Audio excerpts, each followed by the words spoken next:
എല്ലാവർക്കും നമസ്കാരം. ഇത് ഞാൻ നിങ്ങളുടെ ജിൻസി. എല്ലാവർക്കും മദർ ആൻഡ് ചൈൽഡ് കോട്ടിൻ്റെ നമ്മുടെ ഫാമിലിയിലേക്ക് സ്വാഗതം. ഇന്നത്തെ എൻ്റെ വീഡിയോ എന്ന് പറയുന്നത്, കഴിഞ്ഞ ആഴ്ച ഞാൻ ഡെലിവറി കഴിഞ്ഞുണ്ടാകുന്ന നോർമൽ ബ്ലീഡിങ്ങിനെ പറ്റി ഒരു വീഡിയോ ഇട്ടിരുന്നു. അപ്പോൾ കുറേ പേര് എന്നോട് സംശയം ചോദിച്ചു, ഡെലിവറി കഴിഞ്ഞ് എന്നാണ് നോർമൽ പീരീഡ്സ് ആവുക, മെൻസ്ട്രേഷൻ ആവുക, എത്ര ദിവസം കഴിഞ്ഞിട്ടാവും, ഇത് നമുക്ക് അറിയാൻ പറ്റുമോ, ഇതിപ്പോൾ എത്ര ദിവസം കഴിഞ്ഞ് പീരീഡ്സ് ആയില്ലെങ്കിൽ നമ്മൾ ഡോക്ടറെ കാണണം എന്നുള്ളതൊക്കെ കുറേ പേര് എന്നോട് സംശയം ചോദിച്ചു. അപ്പോൾ ഞാൻ വിചാരിച്ചു കുറേ പേർക്കുള്ള ഡൗട്ടാണ് അത്, അപ്പോൾ അതൊരു വീഡിയോ ആയിട്ട് തന്നെ ഇടാമെന്ന്. അപ്പോൾ എല്ലാവർക്കുള്ള സംശയത്തിനുള്ള ഒരു ഉത്തരമായിരിക്കും ഇന്നത്തെ വീഡിയോ എന്ന് ഞാൻ കരുതുന്നു. അപ്പോൾ നിങ്ങൾ ഈ വീഡിയോ മുഴുവനായിട്ട് കാണണം. ഇഷ്ടമായ ലൈക്ക് ചെയ്യാനും ഷെയർ ചെയ്യാനും മറക്കരുത്. അതുപോലെ ഫ്രണ്ട്സിനും റിലേറ്റീവ്സിനോടൊക്കെ എൻ്റെ ചാനലുണ്ടെന്ന് പറയണം. അതുപോലെ സബ്സ്ക്രൈബ് ചെയ്യാത്തവർ ഈ വീഡിയോൻ്റെ താഴെ റൈറ്റ് സൈഡിൽ സബ്സ്ക്രൈബ് എന്ന് റെഡ് കളറിൽ എഴുതിയിരിക്കുന്നത് നിങ്ങൾ ക്ലിക്ക് ചെയ്യണം. അതുപോലെ എൻ്റെ തൊട്ടടുത്തുള്ള ബെല്ലിൻ്റെ ഷേപ്പിലൊരു ഐക്കണും കൂടി ഉണ്ടായിരിക്കും, അതും കൂടി നിങ്ങൾ ക്ലിക്ക് ചെയ്ത് കഴിഞ്ഞാൽ ഞാൻ എപ്പോൾ വീഡിയോ ഇട്ടാലും നിങ്ങൾക്ക് അത് അപ്പോൾ തന്നെ കാണാൻ സാധിക്കും. അപ്പോൾ നിങ്ങൾക്ക് മുടങ്ങാതെ വീഡിയോകൾ കാണാം. ഞാൻ അതുപോലെ അമ്മമാർക്ക്, കുഞ്ഞുങ്ങൾക്ക്, അതുപോലെ ഗർഭിണികൾക്ക്, അതുപോലെ ഡെലിവറി കഴിഞ്ഞുള്ള അമ്മമാർക്കുള്ള വീഡിയോകളൊക്കെയാണ് ഇടുന്നത്. നിങ്ങൾക്കുള്ള ഉപകാരപ്രദമായ വീഡിയോകളാണെന്ന് ഞാൻ കരുതുന്നത്. അപ്പോൾ അതുപോലെ തന്നെ നിങ്ങൾക്ക് എന്തെങ്കിലും സംശയം ഉണ്ടെങ്കിൽ കമൻറ്റ് ബോക്സിൽ ചോദിക്കാം. എനിക്ക് പറ്റാവുന്നതൊക്കെയാണെങ്കിൽ ഞാൻ എപ്പോഴും മറുപടി തരാറുണ്ട്. ഒരിക്കലും അന്ന് തന്നെ മിക്കവാറും മറുപടി തരാറുണ്ട്. പിന്നെ കാണാതെ പോകുന്നതൊക്കെയാണ് വിട്ടുപോകാറുള്ളത്. അങ്ങനെയാണെങ്കിൽ നിങ്ങൾക്ക് മറുപടി കിട്ടിയില്ലെങ്കിൽ നിങ്ങൾ അടുത്ത ദിവസം തന്നെ വീണ്ടും ഒന്നും കൂടെ ചോദിച്ചു കഴിഞ്ഞാൽ ഞാൻ മറുപടി തരുന്നതായിരിക്കും. മിക്കവാറും ഞാൻ അങ്ങനെ വരുത്താറില്ല കേട്ടോ, പരമാവധി ഞാൻ മറുപടി തരാറുണ്ട്. അപ്പോൾ നിങ്ങൾ എന്തെങ്കിലും സംശയം ഉണ്ടെങ്കിൽ ചോദിക്കുക. അതുപോലെ നിങ്ങൾക്ക് എന്തെങ്കിലും സജഷൻസ് ഉണ്ടെങ്കിൽ നിങ്ങൾക്ക് പറയാം. ക്വസ്റ്റ്യൻസ് എന്തെങ്കിലും ഉണ്ടെങ്കിൽ, എന്തെങ്കിലും വീഡിയോകളിൽ സംശയം ഉണ്ടെങ്കിൽ നിങ്ങൾക്ക് ചോദിക്കാം. എന്തെങ്കിലും കുഞ്ഞുങ്ങളുമായി ബന്ധപ്പെട്ടതോ അമ്മമാരുമായി ബന്ധപ്പെട്ടതോ പ്രഗ്നൻസി സംബന്ധമായുള്ള ക്വസ്റ്റ്യൻസ് എന്തെങ്കിലും ഉണ്ടെങ്കിൽ കമൻറ്റ് ബോക്സിൽ ചോദിക്കാം. അതൊക്കെ ഞാൻ പരമാവധി വീഡിയോകളിൽ ഉൾപ്പെടുത്താനായിട്ട് ശ്രദ്ധിക്കാം. അപ്പോൾ നമുക്ക് വീഡിയോയിലേക്ക് കടന്നാലോ. അപ്പോൾ ഡെലിവറി കഴിഞ്ഞിട്ട് ഞാൻ പറഞ്ഞിട്ടുണ്ട് കഴിഞ്ഞ വീഡിയോയിൽ 6 ആഴ്ചയോളം നമുക്ക് ഡെലിവറിയുടെ ബ്ലീഡിങ് ഉണ്ടായിരിക്കും. അത് 6 ആഴ്ചയാവുമ്പോൾ കുറച്ച് കുറഞ്ഞ് 6 ആഴ്ചയോടുകൂടെ അത് സ്റ്റോപ്പ് ആവും. എന്നാൽ അതിനുശേഷം എന്നാണ് ഈ മെൻസ്ട്രേഷൻ ആവുന്നത് എന്നാണ് നമ്മുടെ ഇന്നത്തെ ടോപ്പിക്. ഡെലിവറി പ്രഗ്നൻ്റ് ആയിരിക്കുന്ന ഒരു സ്ത്രീക്ക് പ്രഗ്നൻസിയുടെ ആദ്യം മുതൽ അവസാനം വരെ ഒരു ബ്ലീഡിങ് ഉണ്ടായിരിക്കില്ല. മെൻസ്ട്രേഷൻ മാസം ഉണ്ടായിരിക്കില്ല. നമ്മൾ പ്രഗ്നൻ്റ് ആയെന്ന് എങ്ങനെയാണ് നമ്മൾ മനസ്സിലാക്കുന്നത്? പലരും മനസ്സിലാക്കുന്നത് 1, 2, 3 മാസം നമുക്ക് മെൻസ്ട്രേഷൻ വരാതിരിക്കുമ്പോഴാണ് നമ്മൾ ചെക്ക് ചെയ്ത് നോക്കിയിട്ട് നമ്മൾ മനസ്സിലാക്കുക ഞാൻ പ്രഗ്നൻ്റ് ആണെന്നുള്ളത്. അപ്പോൾ അതുകൊണ്ട് തന്നെ നമുക്ക് മനസ്സിലായി ആ ദിവസങ്ങളിൽ ആ മാസങ്ങളിലൊന്നും നമുക്ക് മെൻസ്ട്രേഷൻ ഉണ്ടായിരിക്കില്ല. അതിനുശേഷം 6 തൊട്ട് 8 ആഴ്ച, 6 ആഴ്ചയ്ക്ക് ശേഷം, അതായത് ഡെലിവറി കഴിഞ്ഞ 6 ആഴ്ചയ്ക്ക് ശേഷം എന്ന് വേണമെങ്കിലും നമുക്ക് പീരീഡ്സ് ആവാം. എന്നാൽ അതിന് പലതരത്തിൽ നമ്മൾ കാറ്റഗറൈസ് ചെയ്തിട്ടുണ്ട്.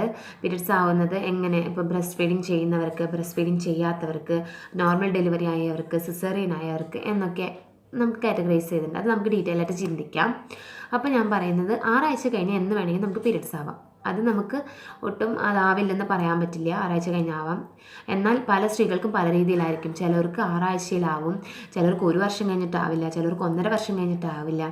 എന്നാൽ 1.5 വർഷമൊക്കെ കഴിഞ്ഞിട്ടും ആയിട്ടില്ലെങ്കിൽ നിങ്ങൾ എന്തായാലും ഡോക്ടറെ പോയി കാണണം. കാരണം എന്താണെന്ന്, എന്തെങ്കിലും പ്രോബ്ലം ഉണ്ടോ എന്ന് ചെക്ക് ചെയ്ത് നോക്കേണ്ടത് വളരെ അത്യാവശ്യമാണ്. സിസേറിയൻ ഡെലിവറി കഴിഞ്ഞ ഒരു സ്ത്രീകളെ അപേക്ഷിച്ച് നോർമൽ ഡെലിവറി കഴിഞ്ഞ ഒരു സ്ത്രീക്ക് മെൻസ്ട്രേഷൻ, അതായത് പീരീഡ്സ് വേഗമാവാനുള്ള സാധ്യത കൂടുതലാണെന്നാണ് പഠനങ്ങൾ തെളിയിച്ചിരിക്കുന്നത്. അതുപോലെ തന്നെ ബ്രസ്റ്റ് ഫീഡിങ് ചെയ്യുന്ന, അതായത് ബ്രസ്റ്റ് ഫീഡിങ് മാത്രം ചെയ്യുന്ന അമ്മമാർക്ക് ലേറ്റായിട്ട് പീരീഡ്സ് ആവാനുള്ള സാധ്യതയുള്ളൂ എന്നാണ് പറയുന്നത്. അല്ലെങ്കിൽ ബ്രസ്റ്റ് ഫീഡിങ് ചെയ്യാതെ ഫോർമുല ഫീഡിങ് കൂടെ ചെയ്യുന്ന അമ്മമാർക്ക് പെട്ടെന്ന് തന്നെ പീരീഡ്സ് ആവാനുള്ള സാധ്യത കൂടുതലാണ്. എന്നാൽ എൻ്റെ ഒരു അനുഭവം വെച്ചിട്ട് ഞാൻ എൻ്റെ കുഞ്ഞിന് ബ്രസ്റ്റ് ഫീഡിങ് മാത്രമേ കൊടുത്തിരുന്നുള്ളൂ, ഒരു ഫോർമുല ഫീഡും കൊടുത്തിരുന്നില്ല. അവൻ പൊടിപ്പാൽ ഇന്ന് വരെ കുടിച്ചിട്ടില്ല, അവന് ഇഷ്ടമില്ല. എൻ്റെ മോനും അങ്ങനെ തന്നെയായിരുന്നു. പക്ഷേ എനിക്ക് 40 ദിവസം കഴിഞ്ഞപ്പോൾ ഞാൻ മെൻസ്ട്രേഷൻ ആയി. അപ്പോൾ അതുകൊണ്ട് തന്നെ അതിൻ്റെ കാര്യത്തിൽ എത്രത്തോളം അത് കറക്റ്റ് ആണെന്ന് എനിക്കറിയില്ല. പക്ഷെ ഇങ്ങനെയാണ് പഠനങ്ങൾ. കുറേ പേർക്ക്, പലർക്കും പല രീതിയിലാണ്. എന്നാൽ ഇതിൻ്റെ കാര്യങ്ങളൊന്നും നമുക്ക് പറയാൻ പറ്റില്ല. പല സ്ത്രീകളുടെയും ശരീരഘടന വ്യത്യാസമായിരിക്കും, പല സ്ത്രീകൾക്കും പല രീതിയിലായിരിക്കും. അപ്പോൾ അതുകൊണ്ട് തന്നെ നമ്മൾ നോർമലി കോമൺ ആയിട്ട് പറയുന്നത് ബ്രസ്റ്റ് ഫീഡിങ് ചെയ്യുന്ന അമ്മമാർക്ക് ബ്രസ്റ്റ് ഫീഡിങ് ചെയ്യാത്ത അമ്മമാരെ അപേക്ഷിച്ച് പീരീഡ്സ് വൈകിയേ വരുള്ളൂ എന്നാണ് പറയുന്നത്. അതിന് കാരണം ബ്രസ്റ്റ് മിൽക്ക് ഉണ്ടാക്കാനായിട്ട് ഹെൽപ്പ് ചെയ്യുന്ന പ്രൊലാക്റ്റിൻ എന്ന് പറഞ്ഞ ഹോർമോൺ അമ്മയുടെ ശരീരത്തിൽ ഉണ്ടായിരിക്കും. അത് ഓവുലേഷനെ പ്രിവെൻറ്റ് ചെയ്യും.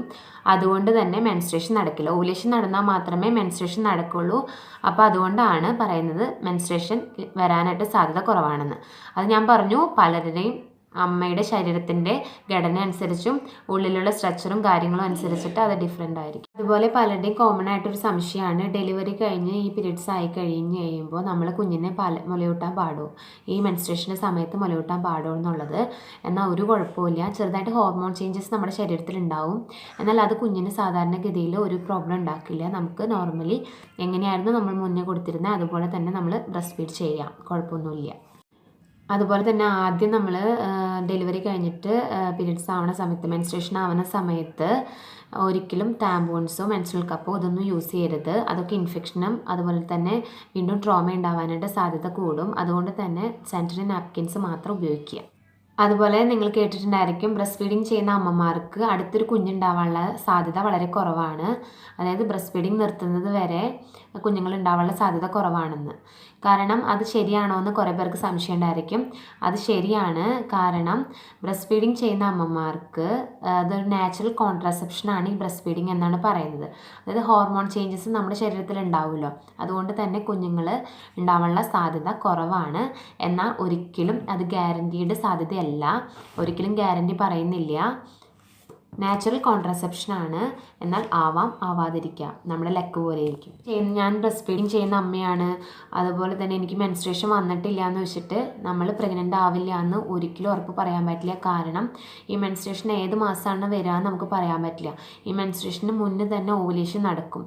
അതുകൊണ്ട് ഓവുലേഷൻ നടന്നു കഴിഞ്ഞാൽ നമുക്ക് പ്രഗ്നൻ്റ് ആവാനുള്ള സാധ്യതയുണ്ട്. അതുകൊണ്ട് തന്നെ ഒരിക്കലും ബ്രസ്റ്റ് ഫീഡിങ് ചെയ്യുന്ന അമ്മയാണ്, അതുപോലെ നമ്മൾ മെൻസ്ട്രേഷൻ വന്നില്ല എന്ന് വിചാരിച്ച് ഒരിക്കലും നിങ്ങളത് ഗ്യാരൻറ്റി ആയിട്ട് കണക്കാക്കരുത്. അടുത്തതായിട്ടുള്ളൊരു സംശയമാണ്, ഡെലിവറിക്ക് മുന്നുള്ള പീരീഡ്സും ഡെലിവറിക്ക് ശേഷം ഉണ്ടാകുന്ന മെൻസ്ട്രേഷനും തമ്മിൽ എന്തെങ്കിലും ഡിഫറൻസ് ഉണ്ടോ, അതുപോലെ എന്തെങ്കിലും മാറ്റങ്ങൾ വരുമോ എന്നുള്ളത്. അതിൽ ചെറിയ ചെറിയ മാറ്റങ്ങളൊക്കെ ഉണ്ടാവാം. ഇപ്പോൾ പ്രഗ്നൻസിക്ക് മുന്നേ ഈ പീരീഡ്സിൻ്റെ സമയത്ത് നല്ല വേദന ഉള്ളവരൊക്കെ ആയിരുന്നെങ്കിൽ ഡെലിവറിക്ക് ശേഷം പലർക്കും ആ വേദന കുറവ് കാണാറുണ്ട്. അതുപോലെ റെഗുലർ അല്ലാത്ത പീരീഡ്സ് ഡെലിവറിക്ക് മുന്നേ ഉണ്ടായിട്ടുള്ളവരായിരുന്നെങ്കിൽ കറക്റ്റ് ആവാനായിട്ട്, അത് റെഗുലർ പീരീഡ്സ് ആവാനായിട്ട് കറക്റ്റ് ഡേറ്റിൽ പീരീഡ്സ് വരാനായിട്ടുള്ള സാധ്യത കുറേ പേർക്ക് കണ്ടിട്ടുണ്ട്.